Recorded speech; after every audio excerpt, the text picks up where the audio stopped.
Hello दोस्तों, मैं धीरेन स्वागत करता हूं आपका एग्जाम स्टडी विद संगीता में। दोस्तों, आज के इस वीडियो में हम पढ़ने वाले हैं रेलवे ग्रुप डी परीक्षा के लिए जीके जीएस का मॉडल प्रैक्टिस सेट नंबर 12। ये बुक है स्पार्क पब्लिकेशन का, जिसमें टोटल 40 सेट दिए गए हैं और अब तक हम इसके 11 सेट पढ़ चुके हैं। प्रत्येक सेट में 50 से 55 क्वेश्चन यहाँ दिए हैं। यदि आप इस बुक को पूरा पढ़ते हैं तो आपके लगभग 2000 मोस्ट इंपॉर्टेंट क्वेश्चन कवर हो जाएंगे। और इस बुक में इसी प्रकार से क्वेश्चनों को सेट किया गया है मॉडल प्रैक्टिस के तौर पर, जिस प्रकार से रेलवे परीक्षा में क्वेश्चनों को पूछा जाता है। और इसमें कुछ इंपॉर्टेंट एक्सपेक्टेड क्वेश्चन भी हैं साइंस के। तो आप इस वीडियो को अंत तक पूरा जरूर देखिएगा। और यदि आपने इससे पहले के पार्ट नहीं देखे हैं तो आप प्ले लिस्ट में जाकर देख सकते हैं। सभी पार्ट आपके आने वाली प्रतियोगिता परीक्षा के लिए इंपॉर्टेंट रहेंगे। दोस्तों, यदि आपको ये वीडियो अच्छा लगे, हेल्पफुल लगे, तो प्लीज़ वीडियो को लाइक और शेयर जरूर कीजिएगा। और यदि अब तक आपने हमारे चैनल को सब्सक्राइब नहीं किया है तो प्लीज़ चैनल को सब्सक्राइब जरूर कीजिएगा, जिससे कि आपको मेरे आने वाले नए वीडियो का नोटिफिकेशन टाइम पर मिलता रहे। तो चलिए हम अपनी क्लास शुरू करते हैं। चलिए स्टार्ट करते हैं सेट नंबर 12। पहला क्वेश्चन दोस्तों, गोमतेश्वर मूर्ति कहाँ पर स्थित है? सही आंसर है इसका। क्वेश्चन पूछा गया है गोमतेश्वर मूर्ति कहाँ पर स्थित है, तो राइट आंसर है श्रवणबेलगोला में। देखिए, कर्नाटक के हासन जिले में स्थित श्रवणबेलगोला जैन अनुयायियों का एक तीर्थ स्थान है। यह स्थान चंद्रगिरी तथा विनयगिरी नामक पहाड़ियों पर स्थित है। ठीक है। और गोमतेश्वर की प्रसिद्ध मूर्ति का निर्माण यह गंग नरेश राजमल्ल द्वारा किया गया था। अगला क्वेश्चन है विश्व प्रसिद्ध विश्वनाथ मंदिर कहाँ पर स्थित है? इंपॉर्टेंट क्वेश्चन है। सही आंसर है वाराणसी में। कहाँ पर दोस्तों? वाराणसी में। विश्व प्रसिद्ध विश्वनाथ मंदिर कहाँ पर स्थित है? वाराणसी में। अच्छा, क्वेश्चन एग्जाम में पूछ लिया जाता है कि वाराणसी किस नदी के किनारे बसा है, तो ये बसा हुआ है दोस्तों गंगा नदी के किनारे। क्वेश्चन है पायलट रहित प्रथम भारतीय रॉकेट था। क्वेश्चन क्या है? पायलट रहित प्रथम भारतीय रॉकेट था, तो इसका आंसर है लक्सिया, यानी कि ऑप्शन डी। क्वेश्चन है अप्सरा है, तो ध्यान रखिएगा ये है परमाणु रिएक्टर। ठीक है, अप्सरा क्या है? परमाणु रिएक्टर। देखिए, एशिया के पहले न्यूक्लियर रिएक्टर को अप्सरा कहा जाता है। यह 4 अगस्त 1956 को भाभा एटॉमिक रिसर्च सेंटर के ट्राम्बे परिसर में बना था। डॉक्टर एस राधाकृष्णन थे। क्वेश्चन पूछा गया है डॉक्टर एस राधाकृष्णन थे, तो सही आंसर है भारत के प्रथम उपराष्ट्रपति। ठीक है, भारत के प्रथम उपराष्ट्रपति कौन थे? Doctor S Radhakrishnan. देखिए, ध्यान रखिएगा दोस्तों, डॉक्टर सर्वपल्ली राधाकृष्णन इनका पूरा नाम है। ठीक है, और ये भारत के प्रथम उपराष्ट्रपति थे और द्वितीय राष्ट्रपति भी ये बने थे। ठीक है, चलिए आगे देखते हैं। मंत्री परिषद सामूहिक रूप से किसके प्रति उत्तरदायी होती है? क्वेश्चन है मंत्री परिषद सामूहिक रूप से किसके प्रति उत्तरदायी होती है, तो राइट आंसर है लोकसभा। देखिए, ध्यान रखिएगा, भारतीय संसद में निम्न सदन किसे कहा जाता है? लोकसभा को कहा जाता है। ठीक है, भारतीय संविधान के किस अनुच्छेद के अंतर्गत लोकसभा की संरचना है, तो ये है अनुच्छेद 81 यानी कि 81। देखिए, जनता द्वारा प्रत्यक्ष रूप से निर्वाचित सदन को क्या कहते हैं, तो इसको लोकसभा कहते हैं। ठीक है, ये सभी क्वेश्चन इंपॉर्टेंट हैं और सभी लोकसभा से हैं। एक क्वेश्चन और इंपॉर्टेंट बनता है एग्जाम में, राष्ट्रपति आंग्ला भारतीय समुदाय के कितने व्यक्तियों को लोकसभा में नामित कर सकता है, तो इनकी संख्या कितनी है? 2। कितनी है? 2। और लोकसभा का सदस्य बनने के लिए न्यूनतम आयु कितनी होनी चाहिए, तो न्यूनतम आयु होनी चाहिए 25 वर्ष। भारतीय संविधान में राज्य नीति के निर्देशक सिद्धांतों की संकल्पना कहाँ से अंगीकार की गई है? क्वेश्चन है भारतीय संविधान में राज्य नीति के निर्देशक सिद्धांतों की संकल्पना कहाँ से अंगीकार की गई है, तो सही आंसर है आयरलैंड और स्पेन। देखिए दोस्तों, आयरलैंड तो आप बार बार पढ़ते रहते हैं, लेकिन यहाँ पर इसने इस प्रकार से ऑप्शन बनाए हैं जहाँ पर 2 नाम आपको मिल रहे हैं। ठीक है, लेकिन आयरलैंड और किसी भी ऑप्शन में नहीं है, तो आपको यही ऑप्शन लगाना पड़ेगा यदि एग्जाम में आता है। ठीक है, आयरलैंड और स्पेन। निम्नलिखित में से किस अधिनियम में नियंत्रक महालेखा परीक्षक नामक पद का सुझाव दिया गया? क्वेश्चन है किस अधिनियम में नियंत्रक महालेखा परीक्षक नामक पद का सुझाव दिया गया, तो सही आंसर है ऑप्शन सी, यानी कि 1935 के अधिनियम में। देखिए दोस्तों, भारत के नियंत्रक एवं महालेखा परीक्षक की नियुक्ति संविधान के किस अनुच्छेद के तहत है, तो यह है अनुच्छेद 148। कितने? 148 के तहत। अब देखिए, भारत के नियंत्रक एवं महालेखा परीक्षक के पद का सृजन किया गया था, किसके द्वारा? संविधान के द्वारा किया गया था।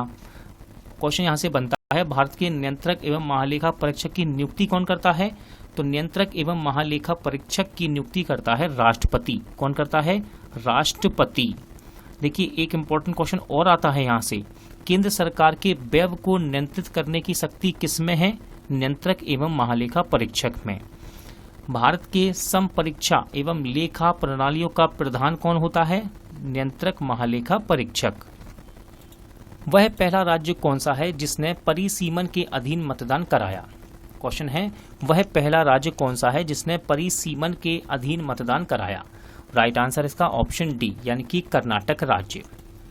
निम्न में से किस राज्य में विधान परिषद है? क्वेश्चन पूछा गया है, निम्न में से किस राज्य में विधान परिषद है? तो सही आंसर है कर्नाटक में। कहां पर दोस्तों? कर्नाटक में। बीजापुर अपनी किस चीज के लिए जाना जाता है? देखिए यहाँ पर ऑप्शन कट रहे हैं, लेकिन मैं क्वेश्चन पूरा करवाऊंगा आपको क्योंकि इंपॉर्टेंट क्वेश्चन है ये। बीजापुर अपनी किस चीज के लिए जाना जाता है? तो देखिए पहला ऑप्शन है घोर सूखे की दशा, और भी पढ़ के बताता हूँ ऑप्शन आपको। इसके बाद ऑप्शन है गोल गुंबज के लिए, भारी वर्षा के लिए, गोमतेश्वर की मूर्ति के लिए। तो देखिए दोस्तों, बीजापुर क्वेश्चन था कि बीजापुर किसके लिए प्रसिद्ध है? क्या था क्वेश्चन? बीजापुर किसके लिए प्रसिद्ध है या किस चीज के लिए जाना जाता है? तो इसका सही आंसर है ऑप्शन बी, यानी कि गोल गुंबज के लिए। कर्नाटक में स्थित बीजापुर गोल गुंबज के लिए जाना जाता है, जो कि मोहम्मद आदिल शाह का मकबरा है। इसका निर्माण कार्य दाबुल के वास्तुकार याकुत द्वारा 1656 में किया गया था। रूस के पॉपुलिस्ट आंदोलन अराजकतावाद के सह संस्थापक सदस्य कौन थे? तो इसका सही आंसर है मिखाइल बेक्यूनिन। क्या नाम इनका? मिखाइल बेक्यूनिन। यूएसए में सैन फ्रांसिस्को में गदर पार्टी का स्थापना किसने किया था? यूएसए में सैन फ्रांसिस्को में गदर पार्टी का संस्थापक किसने किया था, यानी कि स्थापना किसने की थी? तो सही आंसर है लाला हरदयाल। ठीक है ना, लाला हरदयाल ने। देखिए प्रशांत तटीय हिंदुस्तान संघ ने लाला हरदयाल के नेतृत्व में 1913 में अमेरिका में गदर पार्टी की स्थापना की थी। कब? 1913 में। कोलकाता में उच्चतम न्यायालय की स्थापना किसके द्वारा की गई थी? देखिए यहाँ पर अधिनियम दिए हुए हैं। कोलकाता में उच्चतम न्यायालय की स्थापना किसके द्वारा की गई थी? तो राइट आंसर है 1773 का विनियामक अधिनियम। ठीक है दोस्तों, 1773 के रेगुलेटिंग एक्ट भी कह सकते हैं इसको। रेगुलेटिंग एक्ट के अंतर्गत फोर्ट विलियम कलकत्ता में सुप्रीम कोर्ट की स्थापना की गई थी। इनमें कुल 4 न्यायाधीशों की नियुक्ति की गई थी, जिसमें एक मुख्य न्यायाधीश के अलावा अन्य 3 मुख्य नियमित न्यायाधीश शामिल थे। सत्य शोधक सभा के संस्थापक महाराष्ट्र में कौन थे? सत्य शोधक सभा के संस्थापक महाराष्ट्र में कौन थे? तो राइट आंसर है ज्योतिबा फुले। ठीक है, देखिए सितंबर 1873 में ज्योतिबा फुले ने किसानों एवं निचली जाति के लोगों की शिक्षा का अधिकार दिलाने के लिए सत्य शोधक समाज की स्थापना की थी। महाराष्ट्र में फुले को समाज सुधारक आंदोलन का एक प्रमुख नेता माना जाता है। निम्नलिखित में से कौन सी नदी मकर रेखा से 2 बार गुजरती है?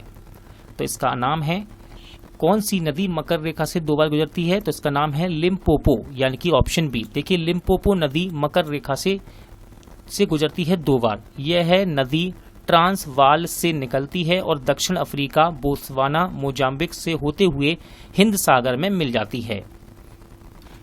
क्रिकेट बैट के लिए बिलो कहां से प्राप्त होता है? क्वेश्चन है क्रिकेट बैट के लिए बिलो कहां से प्राप्त होता है? तो सही आंसर है पतझड़ी वन से। देखिए बिलो पर्णपाती पेड़ों और झाड़ियों की एक प्रजाति है जो मुख्य रूप से उत्तरी गोलार्ध के शीतोष्ण क्षेत्र और शीत ऋतु में नमी युक्त मृदा में पाई जाती है। बिलो की लकड़ी का प्रयोग संदूक, झाड़ू, क्रिकेट के बैट्स, ठीक है ना, आदि बनाने में किया जाता है। एशिया की सबसे बड़ी नदी कौन सी है? क्वेश्चन है एशिया की सबसे बड़ी नदी कौन सी है? तो इसका नाम है यांगत्सी नदी। यांगत्सी नदी। ग्रहण के दौरान पड़ने वाली छाया का सबसे काला भाग है। क्वेश्चन पूछा गया है ग्रहण के दौरान पड़ने वाली छाया का सबसे काला भाग है, तो यह है पृच्छ छाया। ऑप्शन बी आपका राइट आंसर रहेगा, पृच्छ छाया। विपदा के लिए योजना बनाने का मुख्य उद्देश्य क्या काम करना है। क्वेश्चन है विपदा के लिए योजना बनाने का मुख्य उद्देश्य क्या कम करना है, क्या कम करना है। तो राइट आंसर है क्षति। ठीक है, विपदा के लिए योजना बनाने का मुख्य उद्देश्य क्या है, क्षति को कम करना। सहलंगनता की खोज किसने की थी। क्वेश्चन है सहलंगनता की खोज किसने की थी। राइट आंसर है बेटसन। किसने, बेटसन ने। देखिए ब्रिटेन के अनुवांशिकी वैज्ञानिक विलियम बेटेसन ने रेगिनाल्ड पुनेट के साथ मिलकर 1909 में अनुवांशिकी संयोजन, जिसको कहते हैं जेनेटिक लिंकेज, की खोज की थी। जेनेरा प्लांटेरियम के लेखक कौन है। क्वेश्चन है जेनेरा प्लांटेरियम के लेखक कौन है। तो सही आंसर है लीनियस। ठीक है दोस्तों, पूरा नाम है इनका कार्ल लीनियस। स्वीडन के प्रकृतिवादी लेखक कार्ल लीनियस ने जेनेरा प्लांटेरियम नामक पुस्तक की रचना की थी। यह पुस्तक 1737 में प्रकाशित हुई थी, जिसमें 935 पौधों का संक्षेप वर्णन किया गया है। पर्णांग के बीजाणुधानीधर पत्ते को क्या कहा जाता है।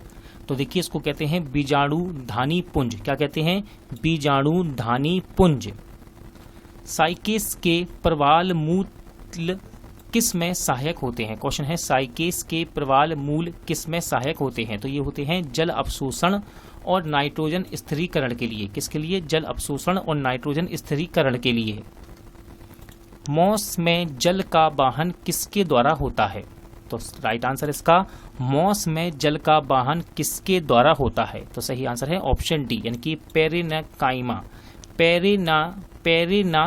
के द्वारा। किसके द्वारा, पेरिनाकाइमा के द्वारा। फ्लोएम में सहचर कोशिकाएं किसमें पाई जाती हैं। क्वेश्चन बनाया है इसने, फ्लोएम में सहचर कोशिकाएं किसमें पाई जाती हैं। तो ये होती हैं आवृत बीजी में। किसमें, आवृत बीजी में। निम्नलिखित में से क्या सोपानी परिमाण है। क्वेश्चन क्या है, निम्नलिखित में क्या सोपानी परिमाण है। सही आंसर है स्थिर वैद्युत विभव। स्थिर वैद्युत विभव। निम्नलिखित में से क्या वेक्टर परिमाण है। क्वेश्चन पूछा गया है निम्नलिखित में से क्या वेक्टर परिमाण है। सही आंसर है गति। ऑप्शन ए आपका राइट आंसर रहेगा, गति। एक समान गति वाला पिंड। क्वेश्चन पूछा है इसने, एक समान गति वाला पिंड क्या होगा। त्वरित नहीं होता है, त्वरित हो सकता है, हमेशा त्वरित होता रहता है, या एक समान वेग इसमें होता है। तो इसका राइट आंसर है दोस्तों ऑप्शन ए, यानी कि त्वरित नहीं होता है। एक समान गति वाला पिंड त्वरित नहीं होता है। एक समान वेग से चल रही गाड़ी में से एक व्यक्ति प्लेटफॉर्म पर एक गेंद गिराता है। प्लेटफॉर्म पर खड़े एक प्रेक्षक द्वारा देखा जाने वाला गेंद का पथ कैसा होगा। ठीक है, तो इसका राइट आंसर है ऑप्शन डी। ठीक है, ऑप्शन डी। सॉरी दोस्तों, इसका सही आंसर होगा ऑप्शन सी, यानी कि परवलय। ठीक है ना, एक समान वेग से चल रही गाड़ी में से एक व्यक्ति प्लेटफॉर्म पर एक गेंद गिराता है। प्लेटफॉर्म पर खड़े एक प्रेक्षक द्वारा देखा जाने वाला गेंद का पथ कैसा होगा। तो ये होगा परवलय। कैसा, परवलय। इंटरनेट के क्षेत्र में www का प्रयोग किसके लिए किया जाता है। तो देखिए यहाँ पर इसका फुल फॉर्म पूछा गया है एक तरह से। तो देखिए वर्ल्ड वाइड वेब इसका फुल फॉर्म है। ऑप्शन बी आपका राइट आंसर रहेगा। इंटरनेट से सूचना लेने के लिए किस अनुप्रयोग यानी कि एप्लीकेशन का प्रयोग किया जाता है। अब ध्यान रखिएगा, एप्लीकेशन को हिंदी में कहते हैं अनुप्रयोग।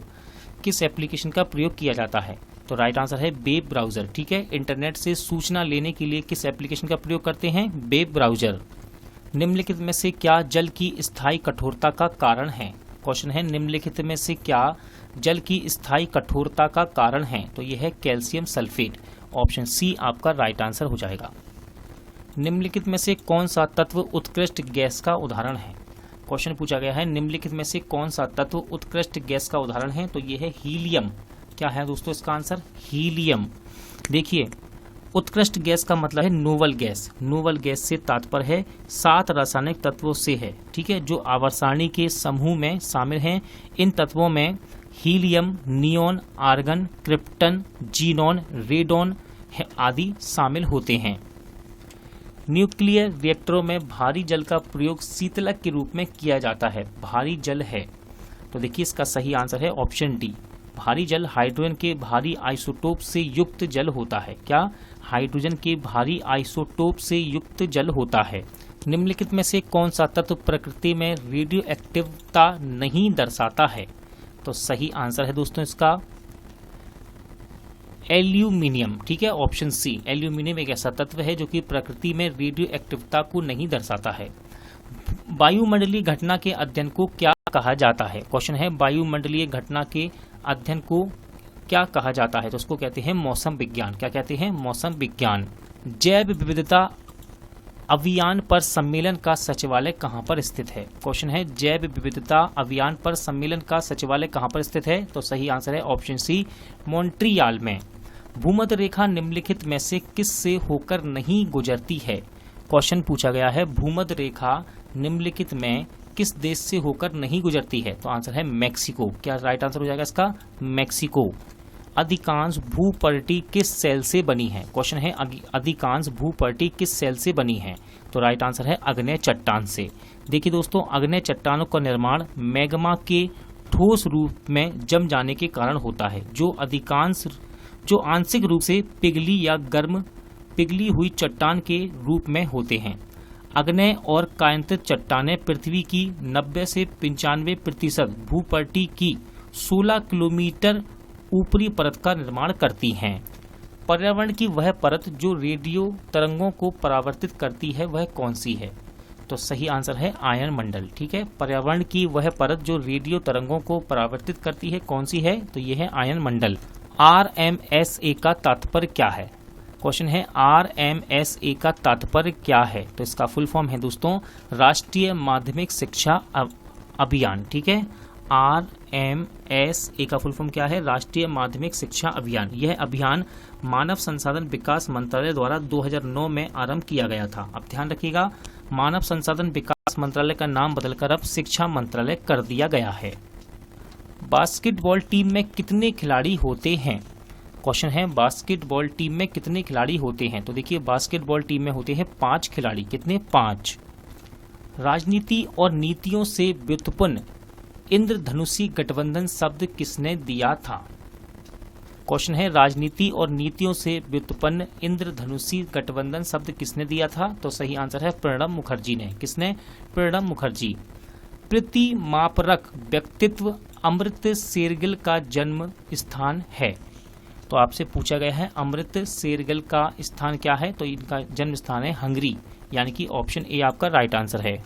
निम्नलिखित में से क्या विश्व का सबसे बड़ा खनन पतन है? तो इसका नाम है, क्वेश्चन है निम्नलिखित में से क्या विश्व का सबसे बड़ा खनन पतन है? तो इसका नाम है हेडलैंड।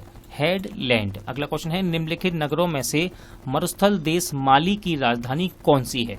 क्वेश्चन पूछा गया है निम्नलिखित नगरों में से मरुस्थल देश माली की राजधानी क्या है? तो इसका आंसर है बमाको। ऑप्शन बी आपका राइट आंसर रहेगा। एक मासिक धर्म चक्र के दौरान सामान्यतः निःसंसृत अंडों की संख्या कितनी होती है? तो राइट आंसर इसका ऑप्शन ए। ठीक है ना, एक मासिक धर्म चक्र के दौरान सामान्यतः निःसृत अंडों की संख्या कितनी होती है? 1। निम्नलिखित में से किस लड़ाई में नेपोलियन बोनापार्ट की अंतिम हार हुई? देखिए इंपॉर्टेंट क्वेश्चन है ये। निम्नलिखित में से किस लड़ाई में नेपोलियन बोनापार्ट की अंतिम हार हुई? तो सही आंसर है वाटरलू की लड़ाई में। कहां पर? वाटरलू की लड़ाई में। निम्न में से किस ग्रह का अपना कोई उपग्रह नहीं है? इंपॉर्टेंट क्वेश्चन है, भूगोल से पूछा जाने वाला ये। तो सही आंसर है ऑप्शन बी, बुध एवं शुक्र। ध्यान रखिएगा, बुध एवं शुक्र ऐसे ग्रह हैं जिनके पास कोई उपग्रह नहीं है। भारत में स्वदेशी आंदोलन के दौरान प्रारंभ हुआ था। क्वेश्चन पूछ रहा है भारत में स्वदेशी आंदोलन के दौरान कौन सा आंदोलन प्रारंभ हुआ? ठीक है, तो इसका राइट आंसर है ऑप्शन बी, यानी कि बंगाल विभाजन विरोधी आंदोलन। बंगाल विभाजन विरोधी आंदोलन भारत में स्वदेशी आंदोलन के दौरान प्रारंभ हुआ। बाबर की लाश उसकी इच्छा अनुसार कहां पर दफनाई गई? क्वेश्चन है बाबर की लाश उसकी इच्छा अनुसार कहां पर दफनाई गई? तो सही आंसर है काबुल में। कहां पर? काबुल में। 1893 में शिकागो के धर्मों के विश्व कांग्रेस में भारत का प्रतिनिधित्व किसने किया था? तो सही आंसर है ऑप्शन सी, यानी कि स्वामी विवेकानंद। ठीक है दोस्तों, स्वामी विवेकानंद ने 1893 में शिकागो के धर्म के विश्व कांग्रेस में भारत का प्रतिनिधित्व किया था। हड़प्पा सभ्यता के निम्न स्थानों में से असंगत को निकालिए। तो देखिए इसका सही आंसर होगा दोस्तों ऑप्शन सी, लोथल। ठीक है, हड़प्पा सभ्यता के निम्न में से असंगत स्थान को निकालिए, तो आंसर है लोथल। दोस्तों आज का वीडियो यहीं एंड होता है। उम्मीद करता हूं आपको सभी क्वेश्चन अच्छे लगे होंगे, समझ आए होंगे। पूरा वीडियो देखने के लिए थैंक यू। जल्द मिलते हैं नेक्स्ट वीडियो के साथ।